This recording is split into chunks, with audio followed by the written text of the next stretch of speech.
Honourable member for Halifax Citadel Sable Island. Mr. Speaker, my question is for the Minister of Agriculture. Farmers in Nova Scotia are struggling. They are on the front lines of climate change. Prices of fertilizer, diesel, and herbicides have doubled or tripled in price in the last 6 months. Richard Melvin is a fifth-generation farmer in Canning who almost didn't plant this year. He said, in normal times, we're used to dealing with 1% and 2% inflation. This year, everything we're touching is up 10, 12, 15, 20, 25%. So it's kind of like a tsunami of cost increase we're dealing with. Mr. Speaker, why is this government ignoring the challenges that farmers are facing? The Honourable Minister of Agriculture. Thank you, Mr. Speaker.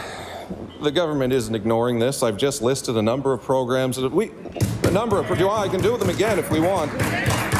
But look, we're all feeling the impact of rising costs. Agriculture is no different. The member mentioned fuel prices have hit historic highs, industry-specific costs, crop protectants, fertilizer, up as much as 50%. So we've implemented targeted support programs to help our farmers, to help our producers in the field. We've done these things. I can list them over and over again, but to say the government is ignoring them is incorrect, Mr. Speaker. The Honourable member for Halifax Citadel Sable Island.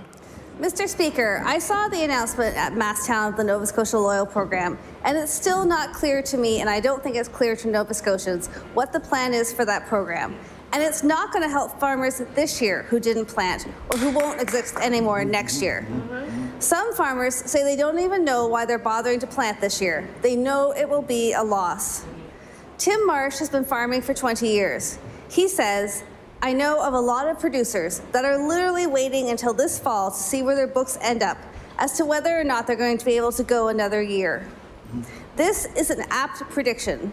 According to Statistics Canada, farm acreage declined by 20% in Nova Scotia between 2016 and 2021.